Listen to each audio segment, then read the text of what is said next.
Poquito más a detalle del tratamiento farmacológico o el tratamiento en general global de los pacientes con diabetes tipo 1. No vamos a entrar a detalle en cuestión de conteo de carbohidratos, cálculo de insulina. Lo único que quiero que sepan son las generalidades de este tratamiento para que ustedes sepan lo que necesita el paciente. Bien, el tratamiento debe ser llevado a cabo por un equipo interdisciplinario. No es que uno sea más importante que otro, cada uno tiene su lugar. El tratamiento médico debe ser llevado de preferencia por un médico endocrinólogo. Como son pacientes pediátricos, usualmente son endocrinólogos pediatras y usualmente son endocrinólogos pediatras que se especializan en diabetes tipo 1. Asociado, los educadores en diabetes nos van a ayudar con la parte nutricional del paciente, el conteo de carbohidratos, la aplicación de insulina, etc. La presencia de enfermero o enfermera nos va a ayudar para la colocación de dispositivos, la toma de muestra o las pruebas especiales que vamos a hacer los pacientes. Los psicólogos nos van a ayudar para detectar y manejar alteraciones psicológicas, trastornos de ansiedad, depresión que se puedan presentar en los pacientes. Y los trabajadores sociales, esto sobre todo hablando de la literatura en Estados Unidos y en Canadá, van a ayudar al paciente para que no tenga temas o no tenga problemas para que sea aceptados en escuelas, que tengan un adecuado ambiente laboral o que también tengan un adecuado, digamos que, acceso a la habitación. Bien, recuerden que la insulina, o hay que recordar que la insulina es el pilar del tratamiento de los pacientes con diabetes mellitus tipo 1. Básicamente lo que queremos hacer con el tratamiento con insulina en estos pacientes es mantener los niveles de glucosa lo más cercanos a la normalidad, tratando de evitar episodios de hipoglucemia. ¿Cuáles son las metas de hemoglobina glucosilada? En pacientes pediátricos la meta es de 7.5%, en adultos de 7% y en el embarazo del 6%. En los pacientes pediátricos se es más laxo. ¿Por qué? Porque de lo que se trata de evitar son los episodios de hipoglucemia. En el embarazo se es más estricto. ¿Por qué? Porque lo que se trata de evitar en los primeros trimestres son las malformaciones congénitas que pudiera llegar a tener el bebé por digamos que estar expuestos a niveles muy elevados de glucosa, y en el tercer trimestre disminuir los efectos adversos en la mamá que se pueden presentar, sobre todo hablando de preeclampsia, eclampsia. Bien, para poder saber qué es o cómo se maneja la insulina en los pacientes con diabetes tipo 1, tenemos que recordar lo que todos nosotros hacemos de manera habitual. Todos nosotros en periodos de ayuno tenemos una secreción basal de glucosa durante todo el día, que básicamente mantiene las actividades metabólicas, o sea, mantiene a la glucosa, a los carbohidratos como fuente principal de energía. ¿Por qué? Porque la internaliza en la célula para poderla utilizar como fuente de energía a través de glucólisis, ¿vale? Entonces, todos, aunque estemos en ayuno, tenemos una pequeña secreción de insulina. A esto le llamamos secreción basal de insulina, ¿vale? Pero con cada alimento, con cada comida, secundario al efecto incretina, a la absorción de glucosa oral, vamos a tener picos de insulina o secreción de insulina rápido asociado con cada alimento, ¿no? En el desayuno, en la comida y en la cena. Y digamos que esta secreción rápida de insulina, nosotros le vamos a llamar la secreción de insulina preprandial o postprandial, ¿no? Dependiendo de dónde lo lean. El punto de esto, ¿qué es? Esto pasa normalmente en todos nosotros. Lo que nosotros tratamos de hacer con el paciente con diabetes tipo 1 es tratar de imitar esto. Entonces, para tratar de imitar esto, cuando estamos hablando de esquemas inyectados, de insulina inyectada, vamos a tratar de imitar la secreción basal de insulina con una insulina de acción prolongada. Y vamos a tratar de imitar la secreción rápida de insulina con bolos de insulina ultra rápida. De tal manera que el esquema que se utiliza en pacientes con diabetes mellitus tipo 1 es el esquema basal bolos, con una insulina basal y bolos preprandiales antes de cada alimento, tratando de imitar lo que se hace normalmente en cada uno de nosotros. Bien, vamos a conocer los tipos de insulina que tenemos disponibles para cada uno de estos. Para la secreción basal de insulina, para la insulina basal, se puede utilizar la insulina intermedia, la NPH. Sin embargo, es muy variable, tanto de paciente a paciente como en el mismo paciente. Puede provocar episodios de hipoglucemia, entonces por eso van a ver que cada vez se utiliza menos. Antes se les llamaba ultralentas, ahora solamente se les llama de acción prolongada, porque va a salir a la venta una semanal que muy probablemente a esa se le acuñe el nombre de ultralenta, pero las que tenemos de acción prolongada actualmente son insulina glargina, Detemir, que está pronto de salir del mercado, y Degludec, ¿vale? Todas estas me van a ayudar con la secreción basal de insulina. Para los bolos preprandiales tenemos la insulina regular, ¿vale? Que es de acción rápida, insulina R de regular, no R de rápida. Sin embargo, esta cada vez está más en desuso. ¿Por qué? Porque es muy inestable, varía de paciente a paciente y tiene una variabilidad intrapaciente. Y si se conjunta con los picos de NPH o de alguna otra insulina, puede provocar hipoglucemias en mayor medida. Entonces, por esa razón, van a ver que ya no se utiliza suficiente. Para los bolos preprandiales vamos a utilizar las insulinas de acción ultra rápida, ¿no? Tenemos actualmente disponibles Lispro, también Aspart, Glulicina y Fast Acting Aspart, que básicamente es una Aspart mucho más rápida. Realmente no cambia mucho. En los estudios no se ve una diferencia significativa entre Lispro, entre Aspart y la Aspart más rápida. También hay una Lispro que es más rápida, pero que no nos va a dar un mayor beneficio que sus contrapartes. Bien, eso es nada más para que vean representativo, y aquí lo que quiero que vean es dos insulinas en específico. La que está de rojo es glargina, que glargina más o menos dura, dependiendo de donde lo lean, entre 20 y 26 horas al día, que tiene su inicio de acción a las 2 horas, que no tiene pico y que actúa estable durante estas 20 a 26 horas. Ahora, un 25% de los pacientes con diabetes tipo 1 van a necesitar 2 aplicaciones de insulina glargina, ¿vale? Entonces, esto, recuerden que lo que está tratando de imitar es la secreción basal de insulina. Ahora, vámonos hacia el negro, que es Aspart, Lispro y Glulicina. Son estas insulinas ultra rápidas. Vean cómo el inicio de acción lo tienen los primeros minutos, 15 a 30 minutos, dependiendo de dónde lo lean.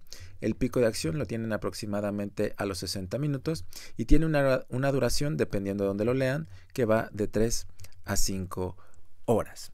Con esto vamos a tratar de imitar la secreción rápida de insulina. Estos básicamente son los bolos de insulina ultra rápida antes de cada alimento, juntando nuestro esquema basal bolos. Recuérdenlo. Cuando estamos hablando de insulina inyectable, ustedes lo van a leer en la literatura americana como esquema de inyecciones múltiples. Aquí en México se le llama esquema de insulina basal bolos. Bien, esto es nada más para ver ejemplificado cómo se vería ya un esquema de insulina con insulina glargina. Vean cómo imita muy bien la secreción basal de insulina, ¿vale? Entrecomillado, recuerden que no en todos dura 24 horas, y vean cómo con el desayuno tenemos un bolo de insulina Lispro o Aspart. En el lunch, recuerden que esto es de literatura americana, un bolo de insulina ultra rápida, y en la cena otro pequeño bolo, de tal manera que cuando mi paciente se va a dormir puede estar tranquilo de que no va a tener episodios de hipoglucemia en la madrugada. Este artículo pues básicamente era para echarle un poquito de bronca a la combinación de insulina NPH con una acción ultra rápida. ¿Por qué? Porque cuando se junta el pico de NPH se puede juntar el pico de Aspart y esto nos puede dar una hipoglucemia, o cuando está muy separado el tiempo de acción de NPH con el pico de insulina ultra rápida, pueden quedar periodos donde el paciente no tiene insulina, de tal manera que los niveles de glucosa del paciente pueden fluctuar mucho entre hiperglucemia e hipoglucemia. Realmente era nada más para tirarle este artículo a NPH, pero pues no, para nosotros tenemos que quedarnos con la idea que es insulina de acción prolongada más bolos preprandiales de insulina ultra rápida. Bien, recuerden esta tablita, tómenle su screenshot cuando estén repasando para el examen, porque es importante que lo sepan tanto para el examen que se les va a preguntar como para la vida, ¿vale? Digo, si tratamos de englobar, todas las insulinas de acción ultra rápida tienen su inicio de acción entre 15 y 30 minutos, todos tienen su pico alrededor de los 60 minutos, entre 30 y 90, y todas duran de 3 a 5 horas. En las de acción prolongada, que son las que realmente me interesan, aquí hay dos que me interesan mucho. Glargina, con un inicio de acción de 2 horas, no tiene pico y dura de 20 a 26 horas, como ya les había platicado. La insulina Degludec también prolongada, tiene un inicio de acción de 30 a 90 minutos, tampoco tiene pico y dura hasta 42 horas. En teoría, Degludec sería como la más utilizada por su estabilidad. El único beneficio real es versus Glargina, que disminuye la cantidad de hipoglucemias graves, no los totales de hipoglucemia, no los episodios totales de hipoglucemia, sino hipoglucemias graves, y que no requieres aplicarlo a la misma hora todos los días como Glargina. Sin embargo, pues no es tan importante, ¿vale? Pero para eso una compañía farmacéutica diseñó la competencia, que era Glargina en la concentración de U300. Vemos que igual tiene un inicio de acción a las 2 horas, no tiene pico y esta dura hasta 36 horas. Cuando comparamos Glargina U300 con Degludec, los episodios de hipoglucemia grave son exactamente los mismos, o sea, son muy similares. Entonces, no hay diferencias entre uno y otro. Recuerden repasar estos para su examen, ¿va? Bien, ahora, actualmente no en México desafortunadamente o no en la mayoría de los pacientes mexicanos, pero sí en Estados Unidos, Canadá y en Europa se utilizan las bombas de infusión de insulina. Las bombas de infusión de insulina básicamente tienen o están compuestas de cassettes con insulina de acción ultra rápida que se va pasando de manera continua, de tal manera que pasamos insulina de manera continua y tenemos los niveles estables durante todo el día y se programan bolos preprandiales. Entonces el paciente calcula cuánto va a comer, calcula qué cantidad de carbohidratos necesita y en base a eso se pone un bolo antes del desayuno, antes de la comida, antes de la cena, y si va a tomar un refrigerio, se va a echar un pastelito, algo por el estilo, calcula, se pone su bolo para que tenga sus niveles de glucosa en metas, ¿vale? Esta es la primera bomba de infusión, una compañía que está aquí en México que la realizó, que era el cassette, y dentro del cassette venía el tubito o viene el tubito con la insulina. En la pantalla digital se programa las dosis basales de insulina, diferentes horas, los bolos preprandiales y te puede monitorizar las tendencias de glucosa como están.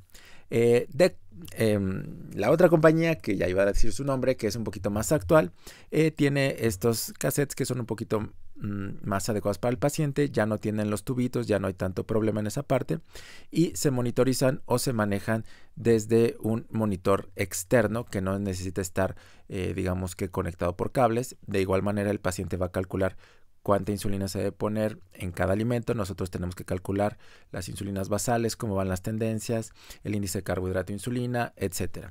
Finalmente, la más actual es esta en forma de parche por una compañía muy tecnológica que no está disponible aquí en México, ya está validada en Estados Unidos. Según lo que tengo entendido, ya se está utilizando y básicamente es un parche que igual aquí viene la insulina, ya viene programado y a través del teléfono se maneja el esquema de insulina. Bueno, entonces no solo es que el paciente se ponga insulina, es que tenemos que ver cómo están las tendencias de su glucosa o cómo está respondiendo su glucosa para saber si requiere más insulina, si requiere menos, si tenemos que corregir, si tenemos que disminuir el esquema, si está teniendo hipoglucemias, o sea, y para monitorizar al paciente lo vamos a hacer o lo podemos hacer de dos maneras. La manera, vamos a llamarla clásica, vintage, antigüita, es con glucometría capilar, ¿no?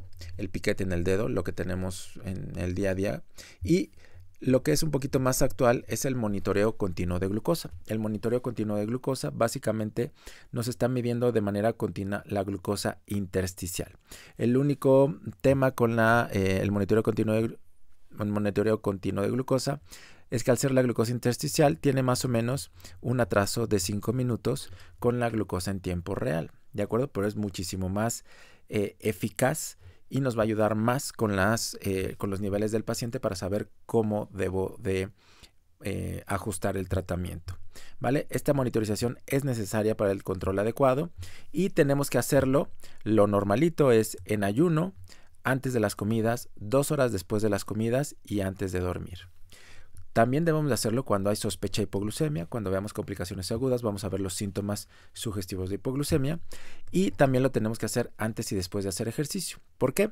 Porque corremos el riesgo de presentar una hipoglucemia o que el paciente desencadene una cetoacidosis diabética por el ejercicio. Entonces, en todos estos momentos tenemos que monitorizar al paciente. Si se dan cuenta, el paciente al menos se va a estar picando 7 veces al día, ¿de acuerdo? Y puede llegar a picarse a más de 10 veces al día. Entonces, es algo muy complejo. Por eso, es muy importante el uso del monitoreo continuo de glucosa, por sus siglas en inglés, CGM. ¿De acuerdo? El monitoreo continuo de glucosa nos va a dar, con un atraso de 5 minutos, pero nos va a dar una muy buena noción, tanto gráfica, ¿de acuerdo?, como en porcentajes de cómo ha estado mi paciente durante los últimos 7 a 14 días, cómo son las tendencias, ¿no? Entonces nos vamos a dar cuenta en qué momento está descontrolado, en qué momento del día está haciendo hipoglucemias, para que nosotros podamos ajustar. También hay curvas diarias donde nos podemos dar cuenta, por ejemplo, si el paciente salió a comer, tuvo un refrigerio o algo por el estilo que no contó, no se puso el bolo, y ahí lo podemos detectar. O si el paciente a lo mejor salió a alguna fiesta, algo por el estilo, y se le olvidó consumir un refrigerio y tiene un episodio de hipoglucemia, nos lo va a decir, y si estamos conectados nosotros como médicos con esto, nos puede dar las alarmas. La otra cosa importante que nos va a dar es el porcentaje del tiempo que mi paciente se encuentra dentro de metas, en hiperglucemia y en hipoglucemia. Por eso la importancia actual del monitoreo continuo de glucosa.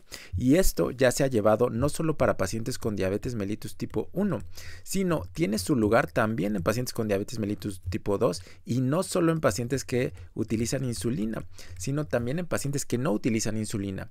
Solamente el hecho de poner el monitoreo continuo de glucosa disminuye, dependiendo del estudio que lean, entre 0.4 y 0.8 los niveles de hemoglobina glucosilada. Entonces, en diabetes tipo 2, solamente conectar el monitoreo continuo de glucosa va a mejorar el control de tu paciente. Bien, ¿cuáles son las metas de este monitoreo continuo de glucosa? Bueno, tiene que estar en rangos meta más del 70% del tiempo. Cuando programas el aparato, que es este aquí, que no decimos la marca comercial, ahí programamos cuál es el rango meta que queremos para nuestro paciente. Aquí está mal, menos del 25% de los pacientes tienen que estar en hiperglucemia y menos del 4% tienen que estar en hipoglucemia. Aquí una disculpa que está mal hecho, ¿vale? Menos del 25 en hiper y menos del 4 en hipo. Y eso me hablaría de que el paciente está en metas. Y esto está reflejado en la disminución. Si el paciente está en metas, se ve que hay una disminución de complicaciones microvasculares. La que más ha sido estudiada es la nefropatía diabética, la proteinuria, albuminuria, y disminuye las complicaciones a largo plazo macrovasculares. Bien, ahora, nada más como algunas últimas diapositivas para conocerlo. Si es que se vuelven locos, si hacen endocrinología pediátrica en Estados Unidos, bueno, van a tener acceso a este tipo de tratamiento. Se le llama circuito cerrado o lo van a leer como circuito cerrado, pero de manera inicial, cuando fue diseñado todo esto, se le llamaba páncreas artificial.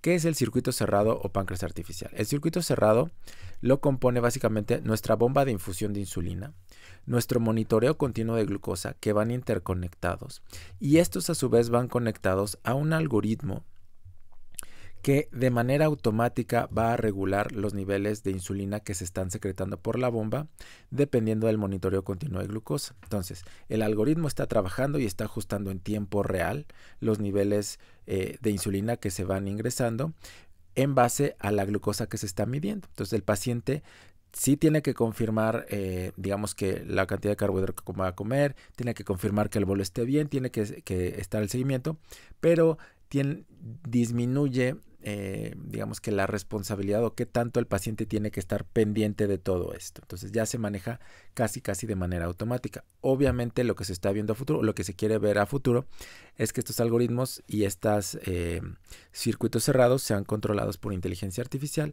para que ya el paciente ahora sí tenga que despreocuparse de todo esto. Muy bien.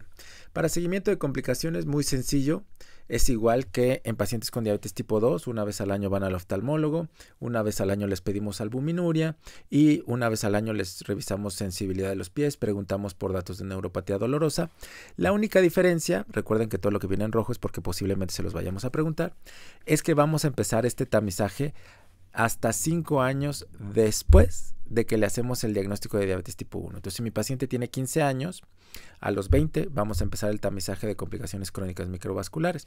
Si mi paciente lo diagnosticó a los 33 años, bueno, a los 38 le empiezo el tamizaje de complicaciones microvasculares.